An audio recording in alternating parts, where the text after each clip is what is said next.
Shalom Jemaat Tuhan, selamat Paskah. Kita bersyukur pada Tuhan kita bisa berkumpul pada saat ini. Ini karena anugerah Tuhan dan karena kuasa Tuhan yang sudah bangkit dari kematian dan tidak mati lagi. Terus sekalian judul khotbah dalam rangka Paskah ini saya berikan judul Because He Lives, karena Dia hidup. Yang saya ambil dalam 1 Korintus 15 ayat 17 sampai 20. Mari kita berdoa lebih dahulu.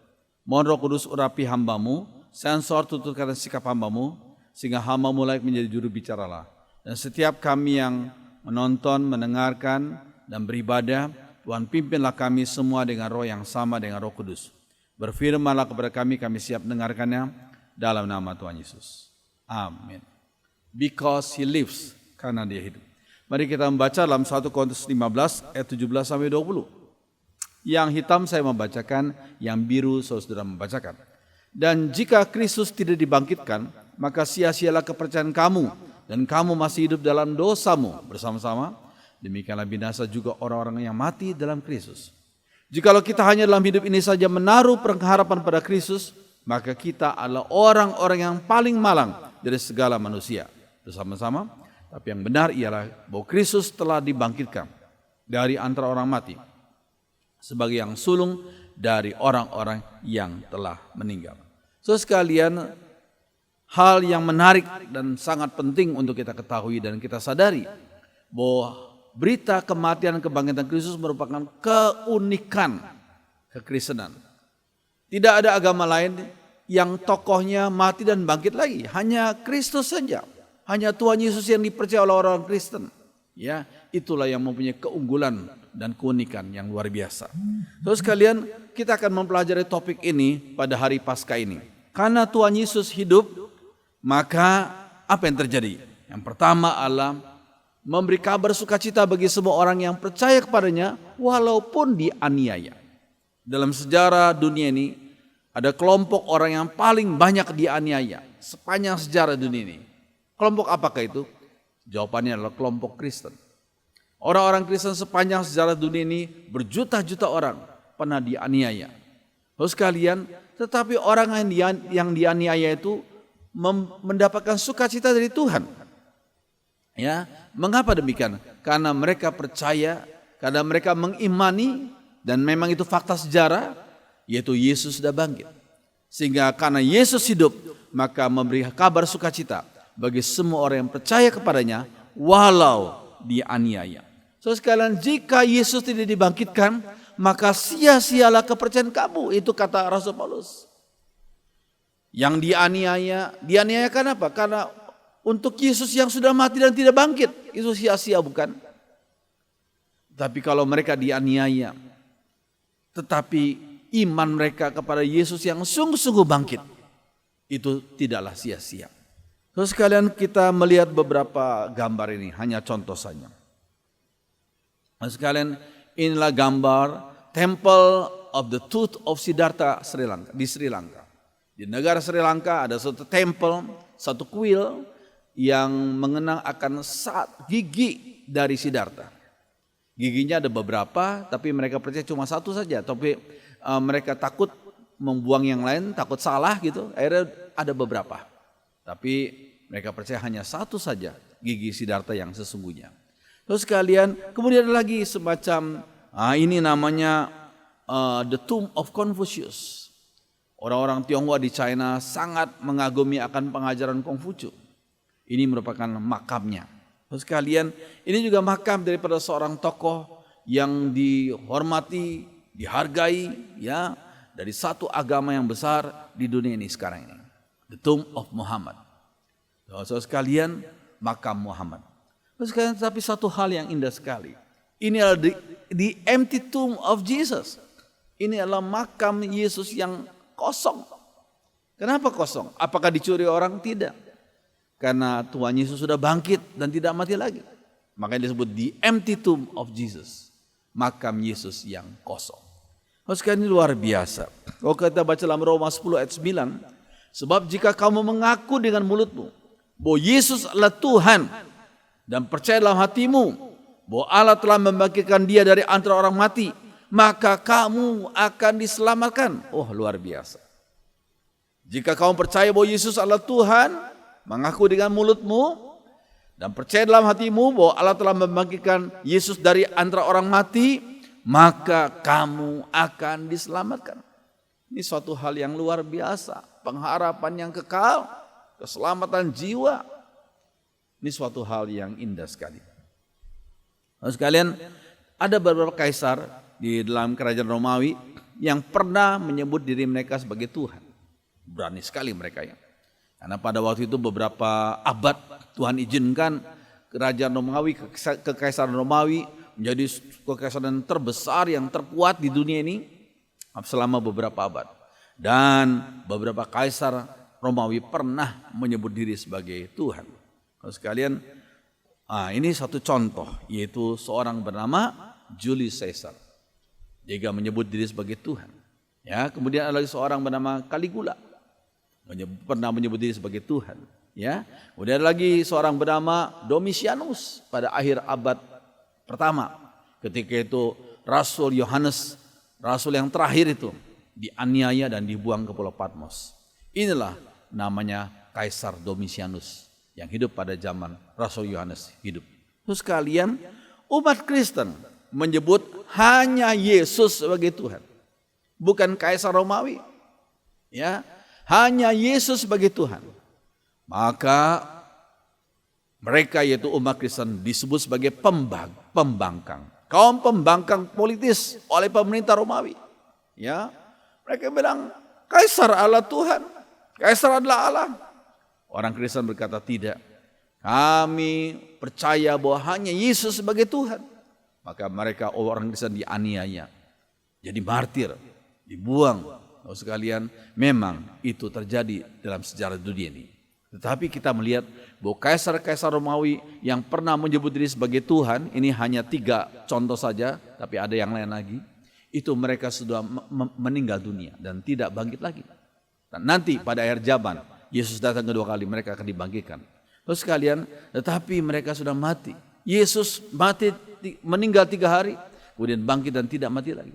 Terus sekalian, ini suatu hal yang luar biasa.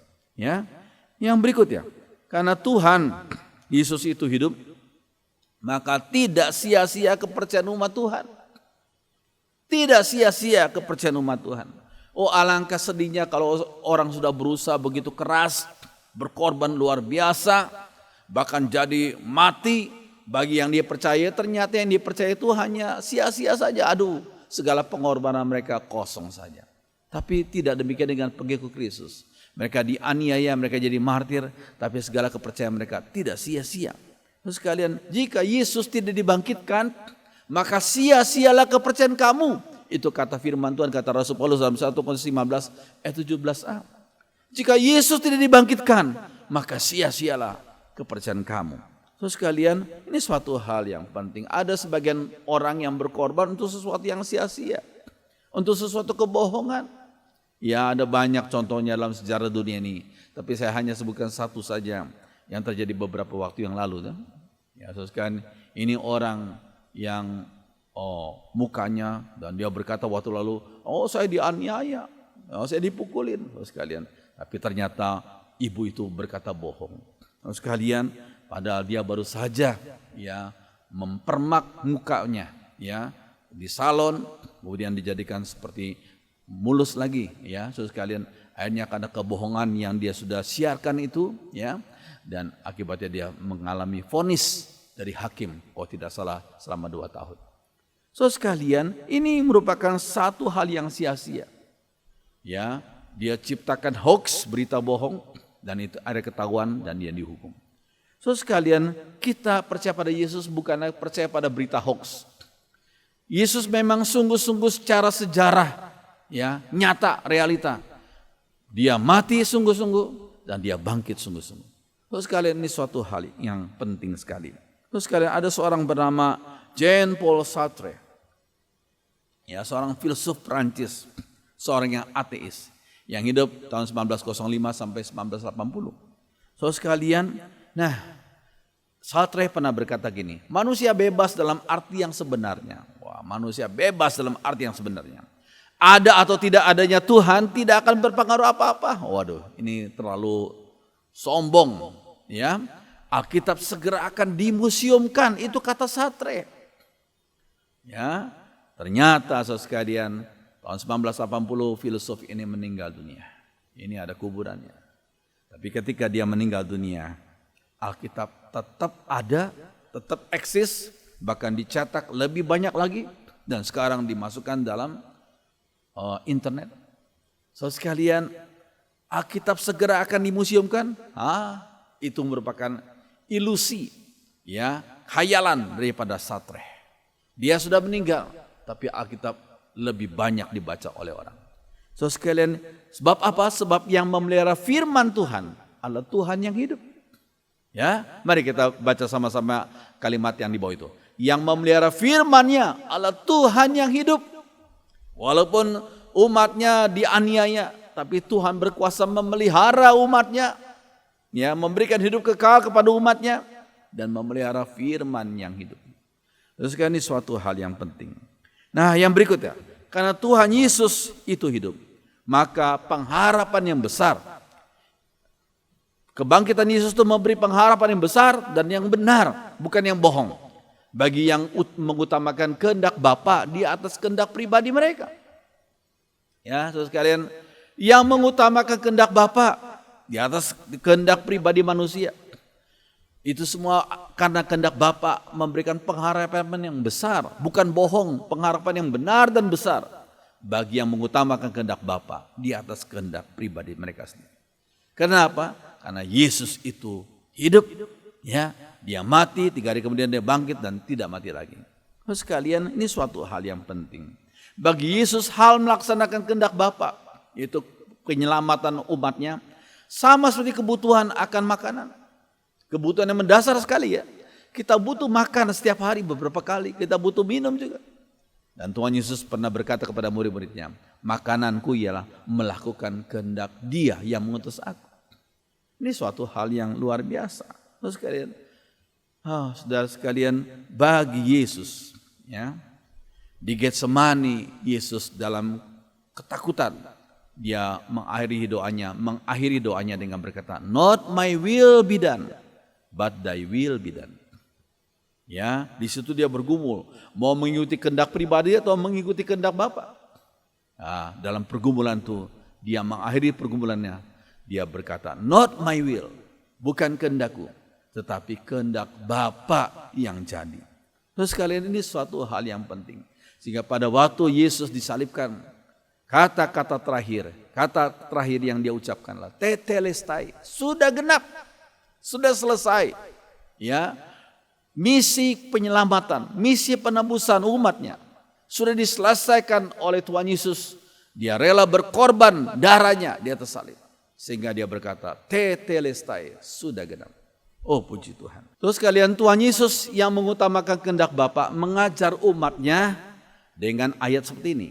Jadi usahakanlah dahulu supaya Allah memerintah atas hidupmu dan lakukanlah kehendaknya, kehendak Bapa. Ya, maka semua yang lain, apa yang kita butuhkan, semua yang lain akan diberikan Allah juga kepadamu. Indah sekali. Matius 6 ayat 33. Yuk kita baca sekali lagi ayat ini. Jadi usahakanlah dahulu supaya Allah memerintah atas hidupmu dan lakukanlah kehendaknya, maka semua yang lain akan diberikan Allah juga kepadamu. Oh, saudara sekalian, sekian tahun kami sudah melayani. Dan puji Tuhan, Tuhan sudah memberikan kami 2 anak laki-laki. Dan anak pertama yaitu Melakai beberapa tahun yang lalu sudah lulus kuliah. Sudah diwisuda seperti foto ini. Sekalian kemudian dia sekarang sudah menikah, sudah punya istri dan punya anak. Terus sekalian, yang anak kedua laki-laki juga. Puji Tuhan, ya. Terus sekalian, ini di atas itu adalah foto menikahnya anak kami yang pertama. Kemudian di bawahnya itu wisudanya anak kami yang kedua, Ebenezer. Ya, saudara sekalian, indah sekali. Kami sudah puluhan tahun melayani. Seringkali pernah waktu lalu beberapa tahun kami sempat tidak mendapatkan honor, tidak mengambil honor, bukan tidak mendapatkan honor. Tapi kami percaya semuanya Tuhan tidak pernah merugikan kami. Tuhan balas dengan berlipat ganda. Ya, puji Tuhan sekarang gereja yang kami layani sudah bisa memberikan honor kepada kami. Terus sekalian, ini sebuah berkat Tuhan. Ini adalah kasih Tuhan. Ya, kedua anak kami kedua-duanya sudah lulus, yang satu sudah menikah, yang satu persiapan mungkin beberapa tahun lagi akan menikah. Lalu sekalian ini suatu hal yang penting. Maka dari itu kami selalu ingat Matius 6 ayat 33. Jadi usahakanlah dulu supaya Allah memerintah atas hidupmu dan lakukanlah kehendaknya. Maka semua yang lain akan diberikan juga kepadamu. Saya sungguh-sungguh mengimani ayat ini. Yang berikutnya saudara sekalian. Dalam psikologi dikatakan kenali dirimu. Itu psikologi. Know yourself. Ya. Tetapi Alkitab mengajarkan hal yang berbeda. Sangkali dirimu. Deny yourself. Untuk apa? Untuk melakukan kehendak Tuhan. Matius 16 ayat 24. Ya. Alkitab berkata deny yourself. Sangkali dirimu. Untuk melakukan kehendak Tuhan. Nah, sekalian menyangkali keinginan pribadi untuk melaksanakan perintahnya. Kita taklukkan keinginan pribadi kita di bawah kehendak Tuhan. Terus sekalian, ini ada satu contoh. Seorang nabi yang bernama Yunus. Pernah diperintahkan Tuhan untuk pergi ke Niniwe. Niniwe itu bangsa yang menjajah beberapa bangsa lain. Termasuk juga bangsa Yahudi. Ya, bangsa Israel waktu itu. Ya. Sehingga Yunus itu gak suka diutus Tuhan untuk pergi ke Niniwe. Nah, sekalian, akhirnya dia coba lari. Tapi di tengah laut Tuhan panggil dia. Tuhan mendatangkan akan gelombang yang besar. Sehingga akhirnya Yunus itu dibuang ke laut. Tuhan pakai seekor ikan ya, untuk menelan dia hidup-hidup. Dan selama beberapa saat Yunus ada di dalam perut ikan. Dan akhirnya pada waktunya Tuhan keluarkan ya, lewat ikan itu mengeluarkan Yunus ke daratan Niniwe itu.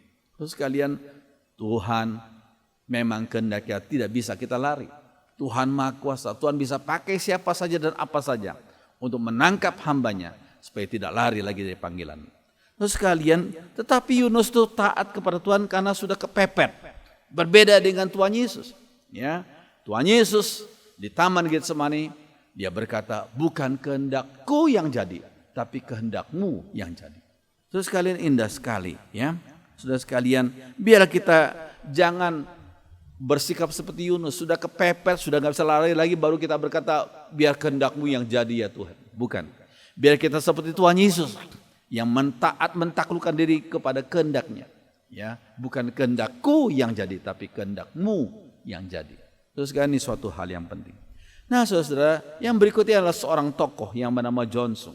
John Sung itu orang hebat, jenius. Tahun 1901 dia lahir, tapi sayang dia meninggal tahun 1944, jadi usianya cuma 43 tahun. Dia menerima gelar PhD dari Amerika, ya, Doctor of Philosophy dalam bidang kimia pada usia 24 tahun. Luar biasa, hebat sekali. Ya, tapi setelah dia menjadi seorang yang hebat itu, akhirnya Tuhan panggil dia, ya, untuk menjadi hamba Tuhan. Ya, dia pernah datang ke beberapa negara termasuk ke Indonesia. Ya, khotbahnya begitu dinamis, banyak orang bertobat, banyak orang menyerahkan diri jadi hamba Tuhan. Dan Johnson dalam salah satu perkataan dia berkata begini, for a servant of God, untuk seorang hamba Tuhan, to have authority in every sentence he utters, untuk mendapatkan kuasa dari setiap kalimat yang dia ucapkan, he must first suffer for the message he is to deliver. Dia harus menderita untuk berita yang akan dia sampaikan. Without great tribulation, tanpa penderitaan, there is no great illumination. Gak ada iluminasi, penerangan yang besar. Saya pikir betul. Ya, ini pengalaman yang dialami oleh John Sung sendiri. Ya, kalau kita diizinkan Tuhan mengalami tantangan kesulitan, ingat Tuhan akan pakai kesulitan di mana yang pernah kita alami itu untuk jadi berkat bagi banyak orang. Dia bilang apa? Without great tribulation, there is no great illumination. Tanpa tantangan yang berat, kesulitan yang berat, ya, tidak ada iluminasi, penerangan yang besar juga. So sekalian, ini suatu hal yang penting. Nah saudara, karena Tuhan Yesus hidup, maka beri pengharapan yang baik bagi orang yang mau hidup benar. Ya, pengharapan yang enggak kosong, tapi pengharapan yang hidup, pengharapan yang benar bagi orang yang mau hidup benar. So sekalian, nah ini suatu prinsip yang penting. Jika Yesus sang kebenaran mati dan tidak bangkit, maka sia-sialah orang yang mau hidup benar. Bukankah Tuhan Yesus pernah berkata, akulah jalan, kebenaran, dan hidup. Hanya satu-satunya orang yang berani mengatakan demikian, hanya Yesus. Dan ternyata Yesus mati dan tidak bangkit lagi. Wah, percuma orang yang melakukan kebenaran. Tetapi tidak demikian. Yesus sang kebenaran mati 3 hari, bangkit dan tidak mati lagi. Sehingga memberikan pengharapan yang luar biasa bagi orang-orang yang mau hidup benar. So sekalian, ini suatu hal yang penting. Kalau kita baca dalam Amsal 4 ayat 18, yuk kita baca sama-sama ya. Tetapi jalan orang benar itu seperti cahaya fajar yang kian bertambah terang sampai rembang tengah hari. Yuk kita baca sekali lagi. Tetapi jalan orang benar itu seperti cahaya fajar yang kian bertambah terang sampai rembang tengah hari. Ya, walaupun tantangan banyak kita alami, walaupun kegelapan kadang-kadang juga menyerang kita, tetap bersandar, tetap pandang kepada Tuhan Yesus saja. Kita ingat Amsal 4 ayat 18 ini. Indah sekali. Nah, saudara sekalian, umat Tuhan itu jangan takut untuk tampil beda dalam hal etika dan moralitas. Sebagian orang dunia berkata, oh gitu aja kamu sok suci. Ya, lakukan saja, ikuti saja arus dunia ini. Saudara sekalian, umat Tuhan jangan takut untuk tampil beda dalam hal etika dan moralitas. Terus sekalian, yuk kita baca sama-sama. Taatlah kepada Allah dan janganlah hidup menurut keinginanmu yang dahulu pada waktu kalian masih belum mengenal Allah. Sebaliknya, hendaklah kalian suci dalam segala sesuatu yang kalian lakukan. Sama seperti Allah yang memanggil kalian itu suci. Dalam Alkitab tertulis, hendaklah kamu suci sebab aku suci. Indah sekali ya. Dalam Alkitab tertulis, hendaklah kamu suci sebab aku suci. Itu dalam terjemahan sehari-hari. Kata kudus ya atau suci dari kata bahasa Yunani hagios. Hagios artinya dipisahkan untuk suatu tujuan khusus. Dipisahkan untuk suatu tujuan khusus. Jadi berkonotasi berbeda, tampil beda. Bukan tampil hanya ikut arus tapi tampil beda sesuai dengan kehendak Tuhan. Ya, ini suatu hal yang penting. Saya ambil contoh perbandingan. Orang ini orang kaya, orang sukses. Mungkin sudah dipanggil Tuhan dia ya. Bob Sadino. Kemana-mana maunya pakai celana pendek. Orang pikir ini aneh. Orang ini aneh. Kemana-mana maunya pakai celana pendek. Tampil di TV celana pendek. Oh sekalian memang dia aneh. Ya, memang dia maunya unik lah tadi gitu. Sekalian dia mau tampil beda. Tapi tampil beda dalam kaitan dengan penampilan. Tapi orang Kristen dipanggil oleh Tuhan untuk tampil beda dalam hal etika. Tidak menghalalkan segala cara. Tapi mengikuti kehendak Tuhan dalam hal etika, dalam hal moralitas, dalam hal berbisnis, dalam hal melakukan tugas-tugas dan bekerja. Terus sekalian ini suatu hal yang penting. Falsafah hidup umat Tuhan adalah ABSS. Apa itu ABSS? Asal Bapa Sorgawi senang. Yuk kita baca sekali lagi ya. Falsafah hidup umat Tuhan adalah ABSS, asal Bapa Surgawi senang. Kalau Bapa Surgawi senang, wah yang lain akan ditambahkan kepada kita. Maksudnya ini suatu hal yang penting. 1 Tesalonika 2 ayat 4 dikatakan, sebaliknya, karena Allah telah menganggap kami layak untuk mempercayakan Injil kepada kami, karena itulah kami berbicara bukan untuk menyukakan manusia, melainkan untuk menyukakan Allah yang menguji hati kita.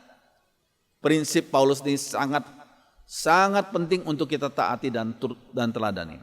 Biarlah kita mempunyai prinsip yang sama untuk menyukakan Allah dalam pekerjaan, dalam bisnis, dalam keluarga, dalam pergaulan. Saudara sekalian, ini indah sekali. Nah sekalian, umat Tuhan harus berani melawan arus dunia ini.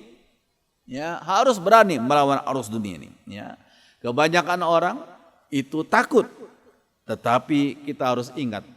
Ikan mati ikut arus, ikan mati. Ya, kalau seorang mati rohaninya, ya ikut arus dunia ini, ikut etika falsafah dunia ini. Tapi kalau kita hidup rohani kita akan berani melawan arus dunia ini, karena kita mengikuti perintah Tuhan. Nah, sekarang kebanyakan orang ikut zaman, ikut arus. Nah, sekalian, kita perlu perhatikan, tidak banyak yang bisa menganalisa zaman. Hanya filsuf yang bisa menganalisa zaman. Kalian, sedikit orang yang bisa mengubah dan membuat zaman. Indah sekali ya. Sedikit orang yang bisa mengubah dan membuat zaman. Sekalian, ini penting sekali. Ini seorang Raden Ajeng Kartini. Selama hidupnya yang singkat itu, dia banyak berkirim surat dengan beberapa orang perempuan di Nederland yang adalah orang-orang Kristen. Dan memberikan kepada dia pencerahan sehingga menjadi seorang tokoh emansipasi wanita di Indonesia. Itu Raden Ajeng Kartini, sekalian. Nah, kita melihat lagi ada seorang bernama Yap Thiam Hien. Orang ini dipakai Tuhan, dia seorang anak Tuhan untuk menjadi berkat bagi orang-orang Indonesia dalam hal hukum. Ya, makanya sampai sekarang ada yang namanya Yap Thiam Hien Award. Itu ditujukan hadiah yang diberikan pada orang-orang yang berjuang untuk keadilan dan kebenaran. Itu namanya Yap Thiam Hien Award.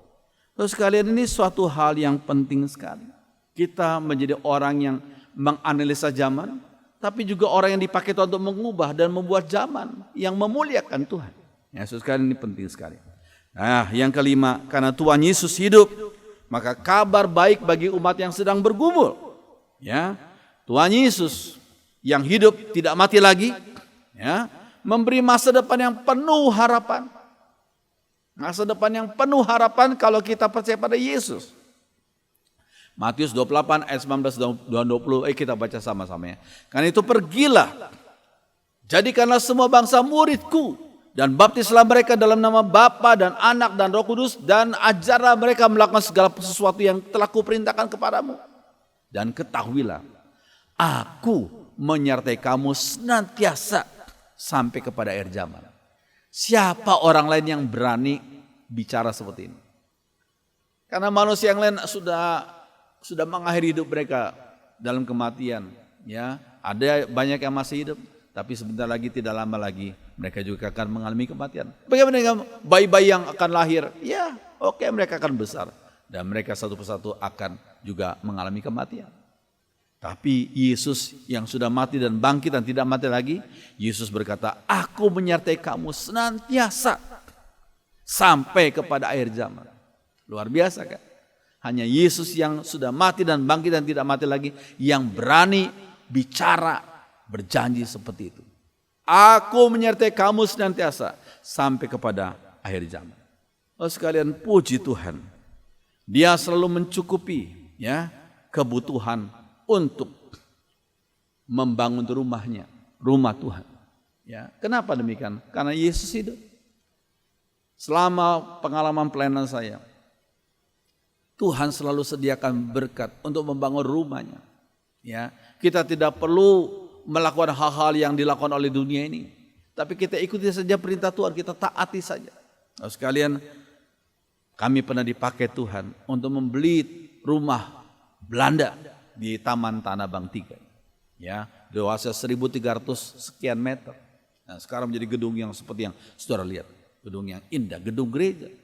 Ya, terus sekalian, Tuhan juga sudah pakai kami, puji Tuhan, membangun GKMI Semarang di jalan protokol Jalan Pemuda. Ya, yang bisa menampung sekitar 600 orang, ada balkonnya. Itu puji Tuhan, Allah anugerah Tuhan saja, bukan untuk menyombongkan diri. Semua adalah anugerah Tuhan. Tuhan pasti mencukupi kebutuhan untuk membangun rumahnya. Karena Yesus itu hidup, itu prinsipnya. Kita tidak beriman kepada Yesus yang mati dan tidak bangkit. Yesus yang mati, tapi Yesus yang bangkit setelah itu dan tidak mati lagi. Oh, sekali ini suatu hal yang penting. Dan puji Tuhan, Tuhan juga pakai kami untuk membangun rumah untuk GKI Roda Hidup sekarang ini. Oh sekalian, saya tidak menyebut berapa jumlahnya, berapa miliar. Ya, sudah bisa terkas sendiri bagaimana Tuhan sudah memberkati. Dan belum lama ini, beberapa waktu yang ini, Tuhan juga sudah pakai kami itu untuk ikut ambil bagian dalam membangun gereja di LP Bulu. Ya, ada dalam waktu 4 tahun, dalam waktu 4 bulan, ya, kami bersama dengan teman-teman membangun gereja di LP Bulu, ya, sekitar 200 juta. Biayanya waktu itu. Tuhan sudah sediakan berkat, ya. Kita bersyukur karena kita beriman pada Yesus yang sudah mati dan bangkit dan tidak mati lagi. Dan dia hidup untuk menolong kita dalam melakukan tugas dan misi kita. Oh puji Tuhan. Haleluya. Selamat Paskah, Tuhan Yesus hidup. Mari kita berdiri, kita nyanyikan satu lagu yang terkenal, ya. Anak Allah, Yesus namanya, menyembuhkan, menyucikan. Mari kita berdiri, kita nyanyikan lagu ini bersama-sama. Bagi saudara yang mau tepuk tangan, silakan tepuk tangan. Anak Allah, Yesus namanya, menyembuhkan, menyucikan, bahkan mati, hapus dosaku, kubur kosong membuktikan dia hidup, sebab dia hidup, sebab dia hidup. Ada hari esok, sebab dia hidup. Ku tak gentar karena ku tahu dia pegang hari esok. Hidup jadi berarti sebab dia hidup.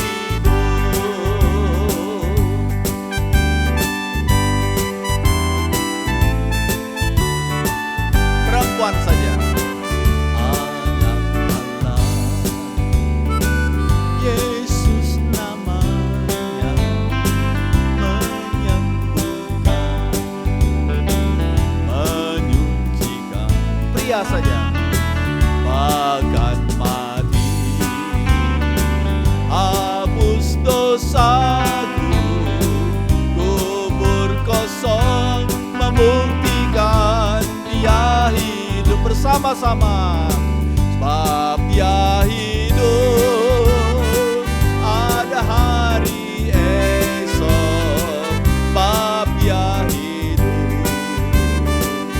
Ku tak gentar karena ku tahu dia pegang hari esok. Hidup jadi berarti sebab dia hidup, sebab dia hidup, sebab dia hidup. Ada hari esok, sebab dia hidup. Ku tak gentar karena ku tahu dia pegang hari esok. Hidup jadi berarti sebab dia hidup. Hidup jadi berarti. Hidup jadi berarti sebab dia hidup. Sekali lagi, hidup jadi berarti. Hidup jadi berarti sebab dia hidup.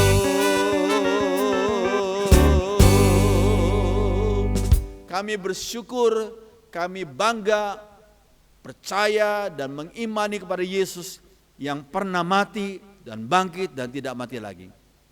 Kami bersyukur, dengan demikian kami sebagai umat-Mu mempunyai pengharapan yang kekal ya Tuhan. Pengharapan bersama dengan Tuhan di dunia ini maupun nanti setelah itu. Tuhan, kami bersyukur karena Engkau yang rela berkorban, tapi Engkau yang memberikan kami kemenangan lewat kebangkitan-Mu.